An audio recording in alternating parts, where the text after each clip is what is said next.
A relief at the end of the month, but a disastrous run for Wolves and a lack of victories. Welcome back to Wolves Re-Reviewed, part 2. This time we're doing 2001-2002 season. I'm comedian and podcaster Tom Parry, and I'm joined by club commentator Mikey Burrows and the Athletics' Tim Spiers. Manager in an FA Cup tie against Nottingham Forest. Yeah. So Wolves are sitting in third, behind Burnley and City, and well, it's been going very well so far, but spoiler alert, at the end of yesterday's review, we started comparing this season to the movie Titanic, so I think we all know how it's going to end up. But right now, the team is really playing well. But unlike Titanic, the review of this season did not shift box office records when it went on sale. Yeah, that's it. We figure we might be watching the only sold copy of this season review.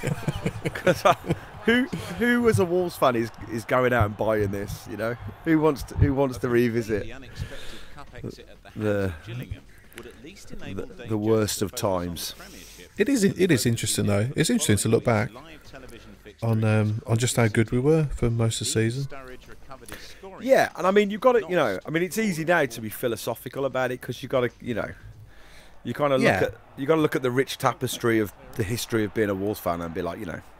Yes, and it's only the order in which things happen that make this such a disaster. If they were 10th at the start of this calendar year and end up finishing 3rd, then it'd be different, wouldn't it? But it's the fact that they comprised some kind of Devon Lock / South Africa cricketers style bottling in the last 2 months, and also who we end up losing out promotion to. Well, yeah, you know, that's the worst case scenario, isn't it? Bloody hell! But it is like the kind of the thing of why you love football, because this season is then followed by a season which pretty much is what Tim just describes, of being rubbish for the first part of it and then having the chase and out charge of towards the end. Cometh light. It's a bit late now. Beautiful. Thank you. The season had begun nearly 5 months back with a point dropped at home to Portsmouth, so a journey down to the coast would be an opportunity. I've never been to Portsmouth, you know. No, me neither. No, and I bet it's a great away day. Is that Atmosphere in the stadium. It's a well-blocked shot, needed to be. Looks like the way they better start. because they always make so much noise when they come to Molineux.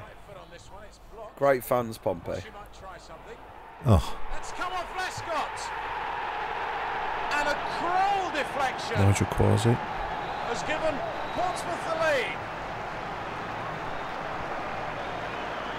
It's an awful goal. I think Michael Oates can believe it. It's Michael Oates basically wearing the away kit with shorts and socks. Does look like it, doesn't it? Yeah. Maybe the budget was a bit. They'd spent too much money on players, so they had to borrow half the away kit for the keeper. That's why Jazz was making them. Back in the action again. Still yet to get to the bottom of where the kits were actually being made. There's going to be a free kick. Because they were just being done by us. So that's like it's kind of weird. The man who takes it. She having just come back into the action, having arguably scored the goal. Not sure whether they'll give that to him. I reckon there's a goal coming up here. You'd hope so. Oh no! We have seen some stinkers this season. I think that was Dave Besant. There it is. It was. Alex Ray and Dave Besant, all those years of experience, suddenly deserting him at a crucial moment. Yes, that's it. Just He's having a go at the defence as well. shouting at Love other that. players, yeah. You, Crouchy, you. To be fair, that's an awful wall. Oh dear. It's a terrible goal. The scorer. Terrible goal. As the match wears on, they're the ones who look more like scoring. Cameron with another corner for them. Haven't got that one away. Blake! Oh, what a finish! Because, you know, it's that thing of we watched the 94-95 with Nathan Blake scoring goals for Sheffield United at Molineux. Yes. Yeah. I never realised how old he was when he came to Wolves. Oh, good quiz question there. I would say, what, 27, 26? Because he was playing and scoring loads of goals for Cardiff in like 1990, 91 or something. So he'd been around for a good 10 years by this point. Yeah. Right. He's an old hand. And, you know, still doing the job. You know, like you were saying about Dean Sturridge in part one, like a real solid championship signing. Yeah. Division 1 as it was probably at this point. Yeah, they didn't really sign players with potential, did they? No, and I think that you know, that's kind of true through to the, you know, the next 2 seasons really, and obviously the Premier League season was like, it wasn't a team. Yeah, it wasn't a team built to grow and. Well, that was the Sir Jack way, wasn't it? To spend money and build a team for now. Look at this. No one could get near it. But in fairness, like, you didn't necessarily need to sign up and coming talent. Oh, that's a lovely finish. That's a great game. Because they had such a good youth policy at this point. Yeah, you had Matt Murray, Jolene Lescott, Lee Naylor, Keith Andrews, Proudlock. Started the impetus from that. Yeah, all very good players. He crept in behind the Portsmouth defense. Don't know whether you count Robinson in this as someone who kind of came through. Yeah. Yeah, absolutely. And Wolves with 3 goals could be looking at all 3 points. A marvellous flick. ITV Digital at its finest, that game.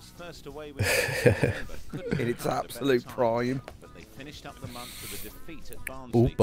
Baldley. The only goal of the game scored by Mike Sheron in the 40th minute.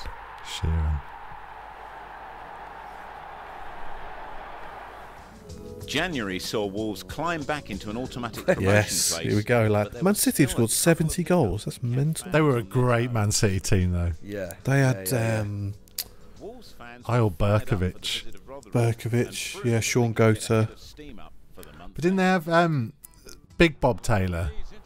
Not the one that played for Albion, the one that eventually... Doesn't he come to Wolves? He'd already come and gone by this point. Had he? Yeah, and probably joined Worcester City. Before going on to play at Warsaw. Yeah. Sturridge has another. Scored the winner against Portsmouth. Because they might still have had Georgie Kinkladze, Man City. Yeah, maybe. Yeah. I think they had Darren Huckabee as well. Oh, great team. He didn't disappoint. Because that was a lot of money spent on a Division 1 team. Yeah. Yeah, maybe we should be doing their review instead. Are we looking for a big money jump ship, go to work for Man City? The question is, did George and Dar's header cross the line? Has to be 100% over. Pollock dives on top of it. Yeah. Yeah, we'll give that. There's no way you can properly give that. Wolves owed Crystal Palace a top performance after their disappointing early season defeat back in October, and their journey to London would provide them and their fans with even more than they could have possibly expected. Oh. Do you remember the game when City were at Molineux and one of their fans got on the pitch so that they could have a go at Nigel Clough? If I imagined that. Spiers, do you remember that? What a hello. goal, by the way. Jesus. No, I don't remember that. Nigel Clough. Sturridge's impact has been fantastic, hasn't it, this season? That's got to be his goal of the season. Nigel Clough was having a disappointing time in a City shirt, and one of their fans got on the pitch and ran up to him so he could have a go at him. And before he was ushered off the pitch. I have a very distinctive memory of that happening, but I don't know if I've made that up. That reminds me of that If anyone story. listening remembers it, get in touch. You'll probably remember this one. I don't think I was there because I was too young, but didn't a Wolves fan bring a carrot onto the pitch and give it to a player? What? Oh, Jackie Oatley was talking about this the other day. Tom, do you remember that one? No. Who? So who would it have been? Who? Oh. What's the reason for giving them a carrot? Because there was a donkey. A donkey. I can't remember who it was now. I'll look it up. Someone moving for it. Amazing. It's better. It's in from Blake. Bang. Oh, that's a great goal. That's Sean Newton. Well, he hasn't scored for a while, but he's put one away now. Yes, please. We've got some absolute weapons up front. And Wolves look like having their second win of February.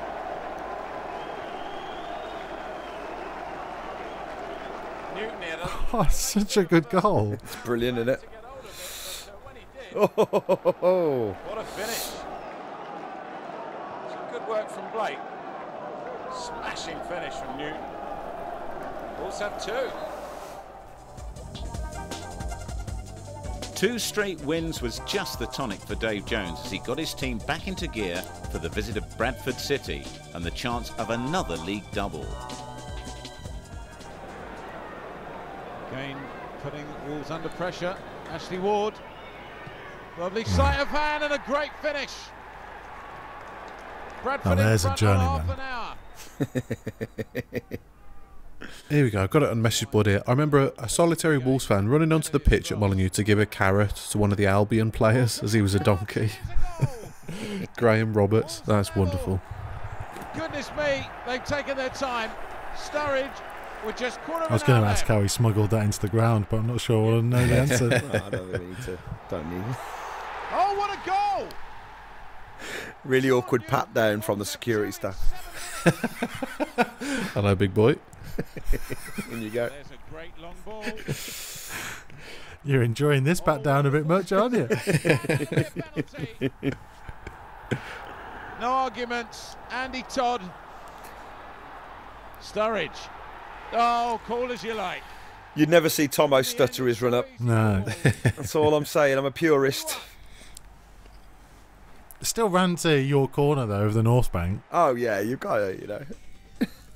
you got to pay homage to Tomo. 4 wins in a row was Dario Gradi's Crewe. For so many seasons a real thorn in the Wolves side, but not this time. Oh man, we're still doing so well. The wheels really did come off, didn't they? And I think, if I remember rightly, to be fair to Bag, like I do think the Baggies just had an amazing run as well. Didn't they? Won, Don't they win like their last 10 games or something? Yeah, something like 8 out of 10 games they win. They go unbeaten for 10, and we had something like 2 wins in the last 9 or 10 games. Yeah, yeah. But at the moment, that just doesn't seem feasible, you know.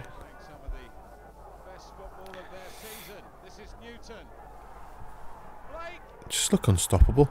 Yeah, absolutely. Well, this is in the middle of a 7-game winning run.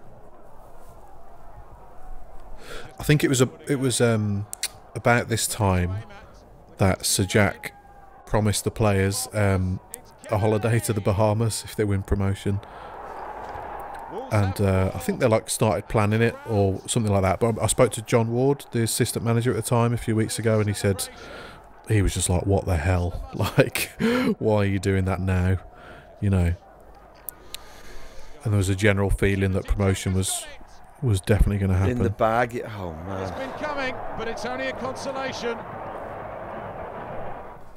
Crewe disposed of, and Wolves now established. Oh, there's an amazing goal coming up. First time since the end of November. I was at this game. It was a journey to Stockport to keep up the pace. He's trying to set up. Just for a moment, I thought Briggs was going to get there. He's not offside. And he's gone down.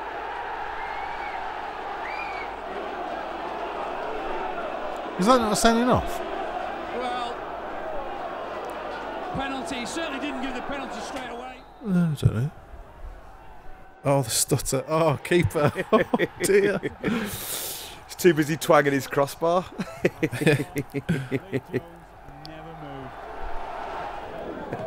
Kennedy drifts it in. It's away well by Hardiker. Kennedy again. Oh, would you believe it? Great commentary. Oh, God. Would you believe it? Nobody picked it up and he went in, and he's done it now, Ainsley Park.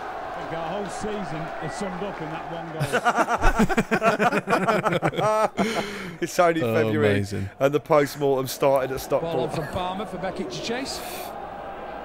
Oh, he gets there. Beckett has scored. County get one back. Look at the amount of Wolves fans at the home end. Look at that. They just sat there. Oh, brilliant.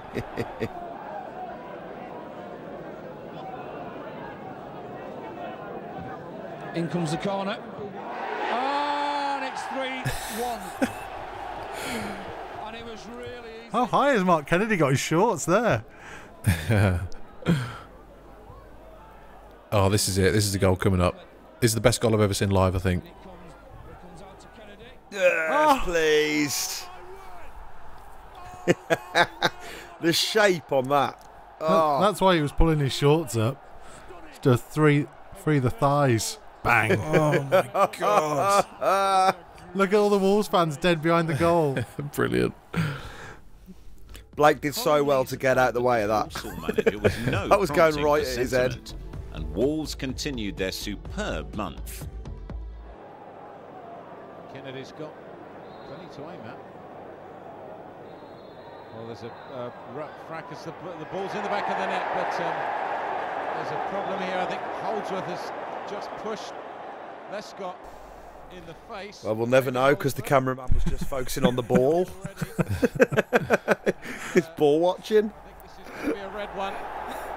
Only 3 minutes into the second half, and Walsall will be down to 10 men. So, a difficult one against their West. Oh, my goodness me. Great check. And Sturridge has given Wolves the lead. Hell of a top 5 for goal of the season this year. Yeah. Taking them 6 minutes to take advantage of the extra man. Well, I mean, you could probably put 4 together of just Mark Kennedy. Are you a bit obsessed with Mark Kennedy? I am.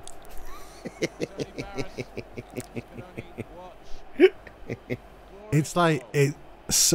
I don't know. It's because it's like the rarity of left-footed players as well, and like as you saw with that one, just something brilliant about it. And also when he runs to the camera at Cardiff and does a Diego Maradona, just cemented in my heart.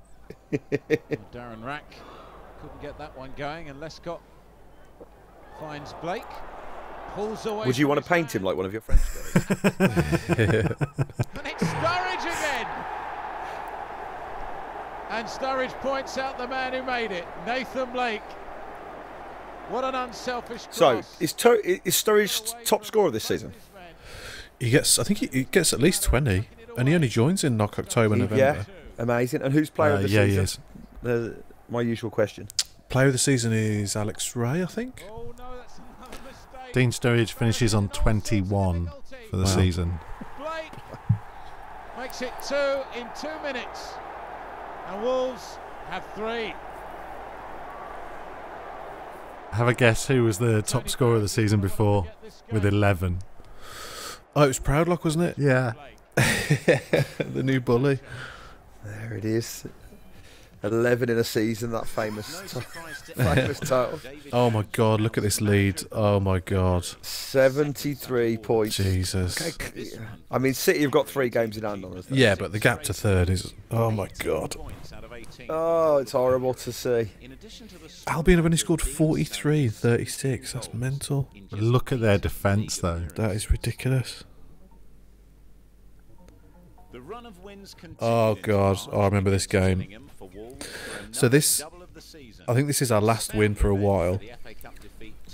My overriding memory of this game is because we were so far ahead, it was party time. And I distinctly remember Jolie and Lescott being in possession and the crowd singing Jolien give us a wave, and he's in possession and he gives the South Bank a wave. I'll never forget that. Man. Which just shows you, it was party time. Everyone just assumed it was One foot in the Bahamas, yeah. Yeah.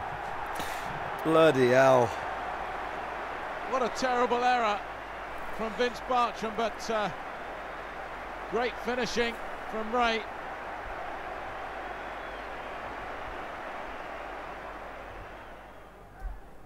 then they really can believe it's possible. That's another beautiful chip, and Blake gives Wolves a second. At the right place at the far post. And his header was true.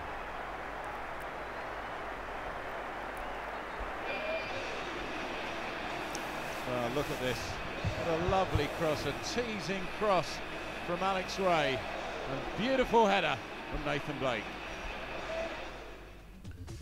Wolves began the first of 2 Midlands derbies in 4 days. Do you think there aren't any interviews on this review because no one wanted to talk about it? We'd normally have had a few talking heads by this point, but... John Ward in his hoodie. Yeah, John Ward's not. Either that or they're busy making next season's shirts. I think the Molyneux sweatshop. They're on the sweatshop. You should have been in the pyjamas, but you're not getting there, boys. Should churn me out some shirts. Wolverhampton Wanderers. It's the first time he's reached that mark in his entire career. Well, it's a fantastic finish, but the opportunity was made because of the fluent passing. He started in their own half, they created the space, a lot of first-time balls, fantastic ball across the box. We've had a couple of yellow cards, but it's certainly been played in a very good spirit. Harewood, Jack Lester, and arriving to make it 1-1 was Andy Gray. Interesting times, and for Nottingham Forest, pleasing signs.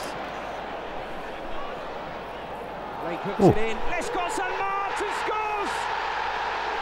Julian Lescott! An unlikely scorer for Wolverhampton Wanderers. It's mad when you think. Pretty sure this is his just first season. Yeah. He just breaks in like the August September, and then he's just in the whole time. I think it was the last season, you know. I think he came in when he was 18 on Spiers' debut the season before. But for him to be so young, yeah, he's only a kid, yeah, and just flying. It was too easy for him. I mean, that's how good he was. Yeah. Well, there was a story that he tells and Terry Connor tells, because Terry Connor is the youth team coach at this point, and I think he calls him Chancer or something. He basically gives him a nickname that Lescott doesn't like, that it insinuates that he just takes far too many risks as a player. Right. And because he knows that it winds Lescott up, so Lescott is just determined to prove him wrong. Terry Connor tells a story that when he first met Julian Lescott, first training session, he took them on a run down some of the canals and stuff. And he watches Lescott stop to be sick. And then thinks that he'll just go I need to go back and stuff. Can someone come and pick me up? And he just goes, "Are you all right?" And Lescott just wiped the sick from his mouth and was like, "Yeah, I'm fine." Great. There we go.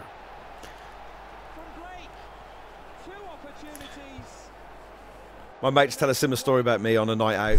Very similar thing. Yeah, and then he went and ordered a pint. I'm in the toilets at the Dorch. It's Thursday night. It's 11 o'clock and I've been sick. The delight of a potential double over their local rivals was soon calmed in a passionate and hard-fought contest.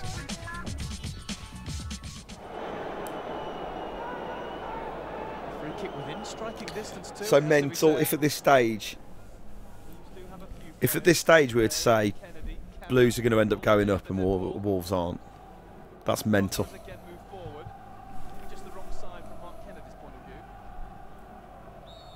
Because we're well into March, aren't we? Yeah. Might just look for Paul Butler with this. It's delivered towards that area. Butler goes in, and Paul Butler scores for Wolves. I remember being at this game and the Forest game, and we draw them both, but there's no worries, there's no panic. Well, such an easy goal, really. It was a well-flighted ball in, a one-for-one situation. The power of Butler. It's a great header, that is. Too much for Mooney to handle. It was a very simple goal, a superbly flighted ball in though by Kennedy. And against the run of the play, you have to say perhaps Wolves taking the lead.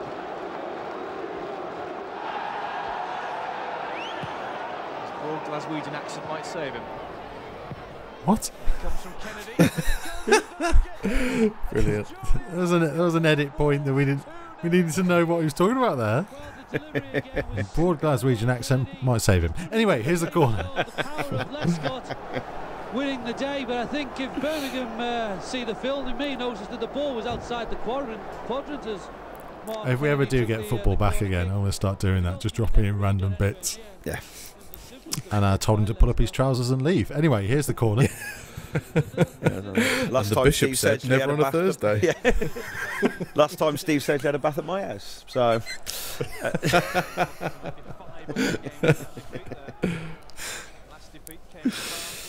So we're 2-0 up. Feels like. Yeah, promotion's in the bag. Yeah. Yeah. Oh.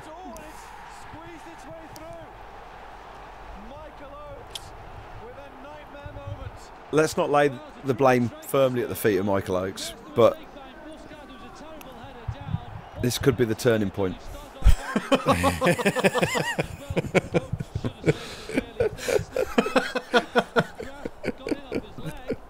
I thought you were just going to blame him for conceding that goal, not for the entire thing.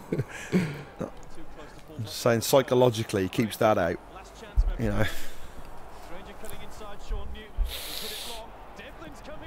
That's a ridiculous goal. That is a wonderful strike from Paul Devlin. Nothing could have prepared Wolves. Oh no. All right, so God. this game, This is the one. but apparently in the week leading up to it, Muscat was so annoyed at what happened at Birmingham that he just kept telling everyone that he was going to get sent off in this game. And then That's look what mental. happens. Thanks to this goal by Andy Todd, scored in the 79th. Like Mark Kennedy tells it, saying that he was saying he was going to just destroy someone, and they were like, "No, he's not. He's just joking. He's not." And then he did. Well, for some reason they haven't shown it there, but I remember he was shielding the ball in the right back slot from presumably the left winger, and then he just elbows him in the face. Classic Muscat style. And yeah, he was obviously out for 3 games. If I remember, Mikey, did they sign Gunnar Haller on loan? Yeah, Yeah, they did, yeah. because Gunnar Haller plays in the first leg of the playoff semis. Right. But obviously, so they've drawn at Forest, drawn against Birmingham, lost to Grimsby, and I presume Albion have probably won all 3 games there, and all of a sudden it's looking very jittery. Mo Camera was offside straight away. The assistant referee's flag. Muscat's got himself suspended. I think weirdly, Muscat plays in this game and then serves his suspension. That's what used to happen, didn't it? Yeah. Because you had the appeals process, would always take longer. It's just the way Kevin Muscat was, you know. I don't know if anyone's watching The Last Dance, the Chicago Bulls kind of documentary, but he was our Dennis Rodman, you know. You can't harness a player like Kevin Muscat. You've just got to let him do his thing. Though that period when he was dating Madonna was absolutely tremendous for Muscat. It'd have been Kylie Minogue, surely, for the Muscat equivalent. Kevin Muscat and Kylie Minogue, what a pairing that would have been. That's the Posh and Becks of their day. Yeah. I've got a feeling that Paul Gascoigne played in this game completely randomly. I'm sure he was playing for Burnley at this point. Yeah, I think he was at Burnley. Yeah, I think you're right. So It's so fuzzy. I can't tell, but that might be him. I can't. He does, yeah. He comes off at half time. Second to none, 3-0. And Sean Connolly is in for Muscat. Yes, Sean Connolly, of course. Okay, you can take it now, Brisk, and comes in, header, goal! Who is it? Ian Moore. Who is it? it's hard to tell with this footage. It's more pirate footage, isn't it, really? God, we were 3-0 up. There's also someone who came in on loan, Tim, that I've never heard of. Jakob Laursen from Leicester. Was he like Danish centre half? Danish. Oh, look at that table. Oh my God. And the baggies creeping up behind them. Horrible. One thing was for sure, and that was that April would be the deciding month for all. Yeah, it finished really early this year. 3 games left on March 31st. Must have been because of the Japan World Cup. Manchester City. Gunnar Haller is here by this point. God. Oh, this game. And Kevin Cooper. Manchester City, it says there on the graphic. Yeah, so Mark Kennedy's done his hamstring by this point, and they signed Kevin Cooper on the old transfer deadline day, I think. Extensive highlights of this game. Yeah, Mark let's McGee get this done. Hadn't been idle in his years since leaving Wolves as manager, and his newly promoted. This is just this is horrible. This was Claridge, I think. This is just disgusting. But they'd be a tougher nut to crack on their home ground.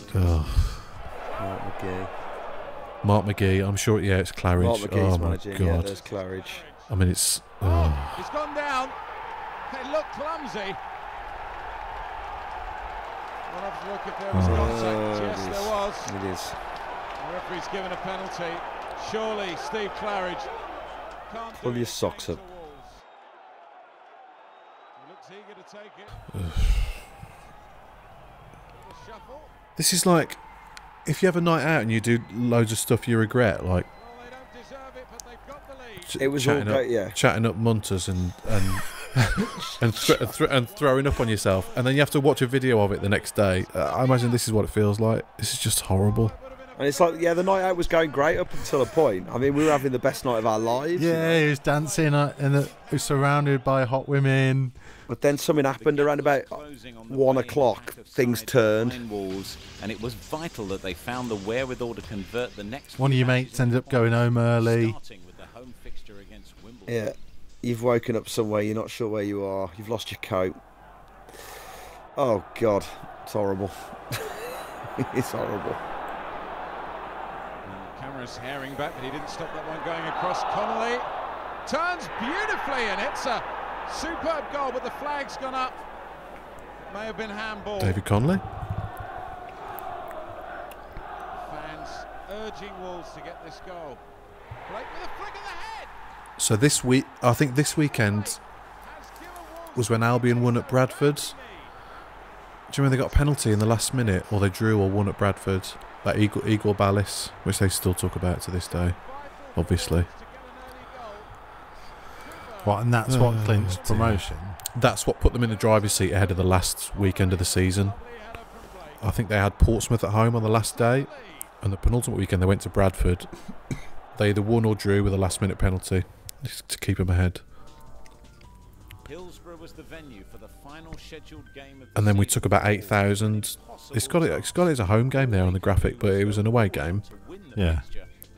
We took about 8,000 to Hillsborough. But yeah, Baggies had Portsmouth at home, and they were like mid-table, so we knew it was never going to happen.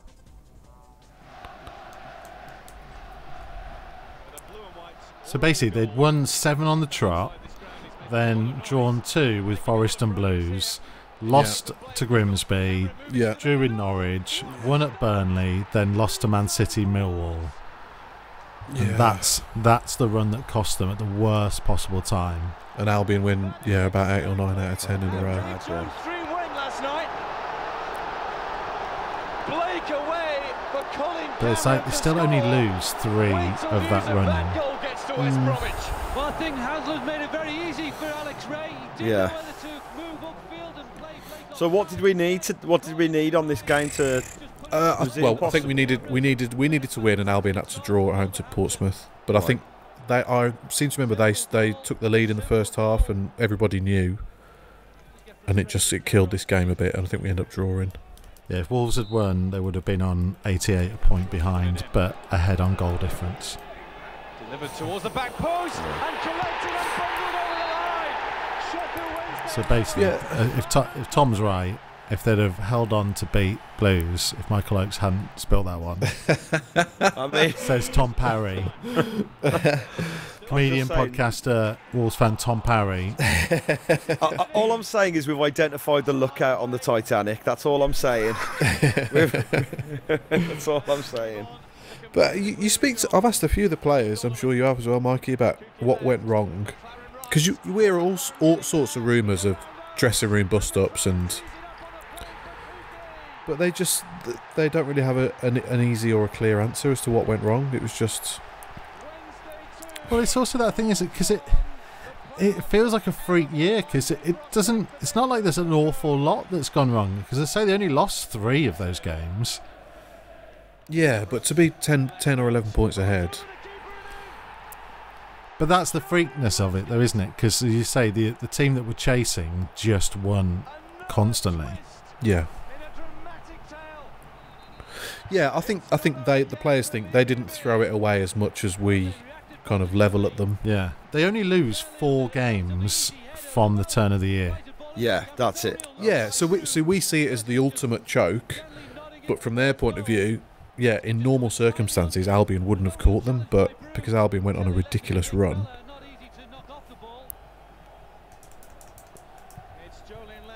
The thing that makes it look slightly worse is, do you remember that graphic that showed how far ahead they were of Man City?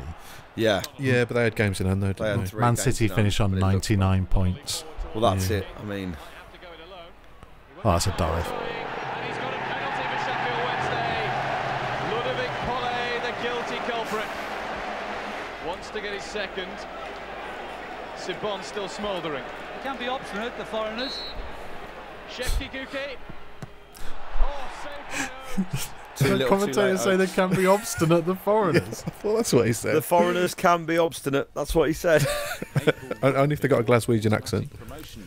But in a disappointing end, it actually promised Wolves one final fixture. Oh, God. West Brom Horrible to pipping see. them at the post for automatic promotion on the last scheduled day of the season. And now, the playoffs. Finishing third guaranteed Wolves their home semi-final leg second, but put them up against one of the few sides they'd failed to beat during the season, and who had only So I'm grabbed watching their these own with my playoff housemate at the place time, in their who's very Norwich last fan. league fixture, Norwich City. Horrible. Horrible. Yeah, so, again, so the story goes, they felt like they couldn't trust Kevin Muscat, so Gunnar Haller plays in this game. And they were in that bloody kit. And they had no chance. Well, Muscat... Does Muscat play again? Does he play in the second leg? I think so. But he leaves in the summer, which shows you. No, he doesn't.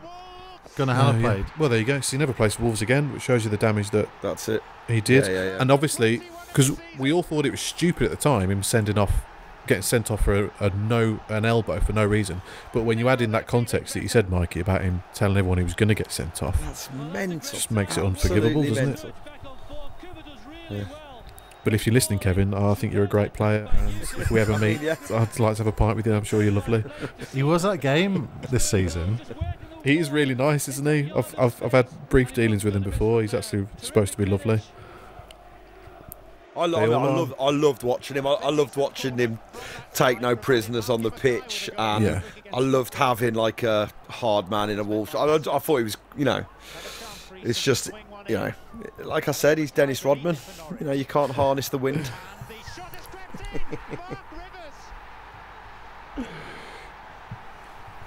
But you can tell the confidence has gone, or there's such fragility there because, they go 1-0 up in this game, and then they've lost a few leads, haven't they, in the last few weeks?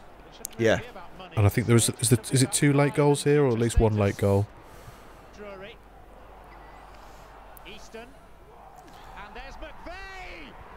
Oh, things are going bad when McVeigh is heading on in. Yeah.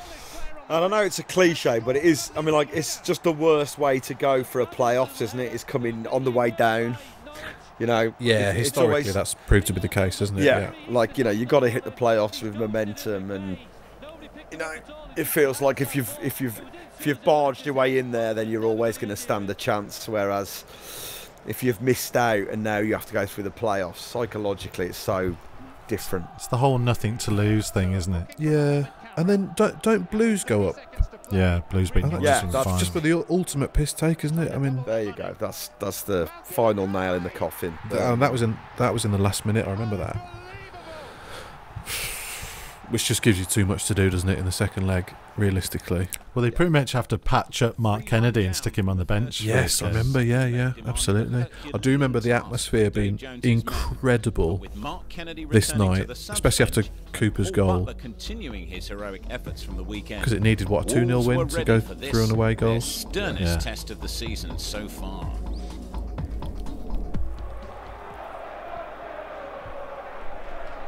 It's just nail-biting. This is Kennedy.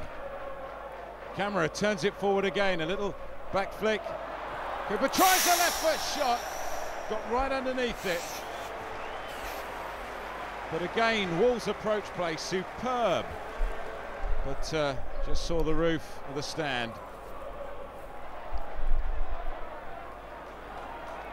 Oh, that's a great ball to Haller.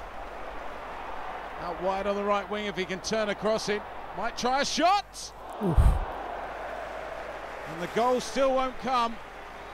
But Gunnar Haller, he hit it beautifully. It was a lovely sidestep, set the chance up for him. I mean, Gunnar Haller can't believe his luck playing in this team now. Just wide. Where did he come from, Mikey? Again they come. Was it Leeds? Little push out.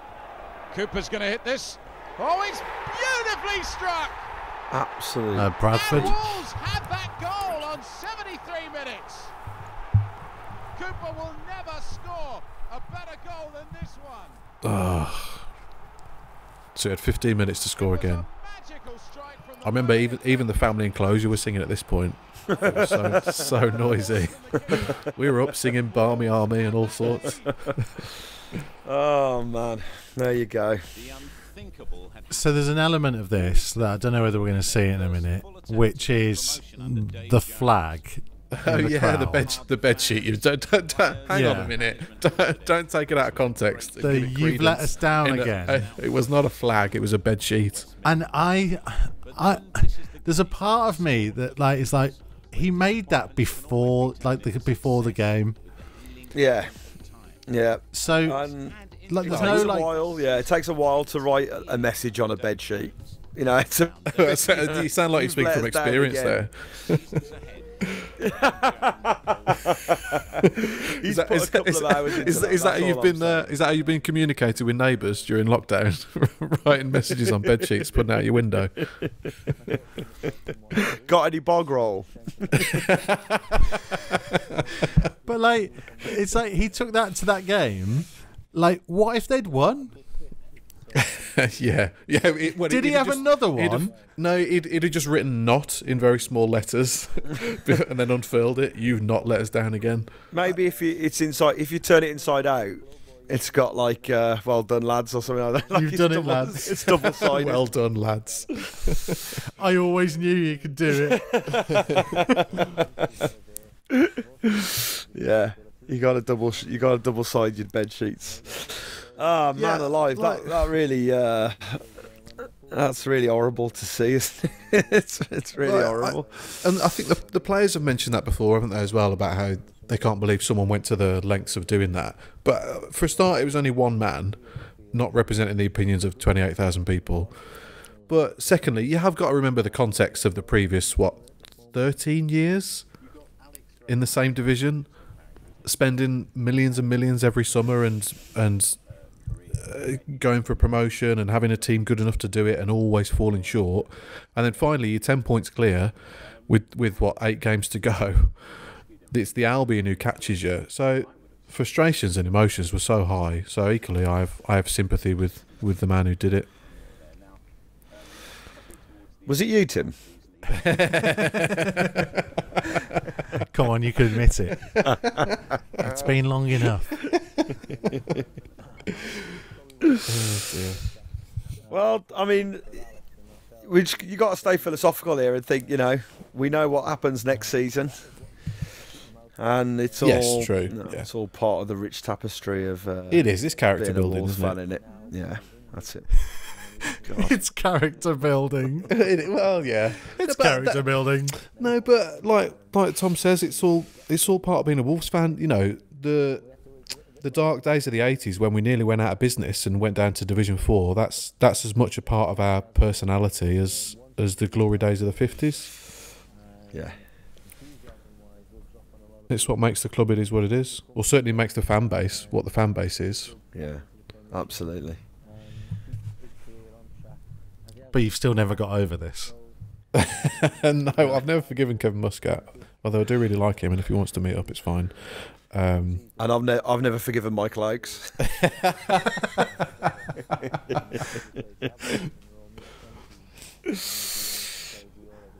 Do you think, right, as a final point, in a weird way, the lows stay with you more than the highs? I mean, for me, they do. For me, the lows are what define my experience of football. Like, I think because of the age I grew up as a Wolves fan, like being a Wolves and England fan for me is kind of it's like the experience of like dashed hope. But like, so suffering is like intrinsically linked into football, I think, and obviously that makes what's happening now at the Molineux so incredible and so joyful. But yeah, these are the seasons that I think really stay with you. I mean, it's all worth it. It is all worth it. I think it depends on what you grew up with, because when you're a lad, age 10 to when you're aged, I don't know, 20, 25, football's the biggest thing in your life for a lot of people, including for me. And then when you get older, you have families or whatever, and maybe it doesn't mean as much as it once did. But it's those first 10 years of your Wolves life. That's what sort of defines you as what kind of fan you are, I think. Because there is that. That's why I'm utterly miserable. But there is that thing, isn't there? Of like, there is like generations. Like if you were born mid-70s, so you got to that kind of 8, 9, 10 years old from that spell of early 80s through. It's a completely different club to the one that your dad and granddad knew. Yeah. And like, I look at my nephews now, like my nephews 2 years ago, we were at the parade, I had them on my shoulders, and like, obviously they've seen European football at the Molineux. Now, they're going to find it really weird if in like 5 or 10 years time, we're back to days like this. They're going to find that so tough. That's the Wolves fan mentality. It's like, yeah, it's brilliant now, but hey, 5 years time. It's not really like this. That's what I feel like saying to them. I feel like saying, kids, it's not really like this.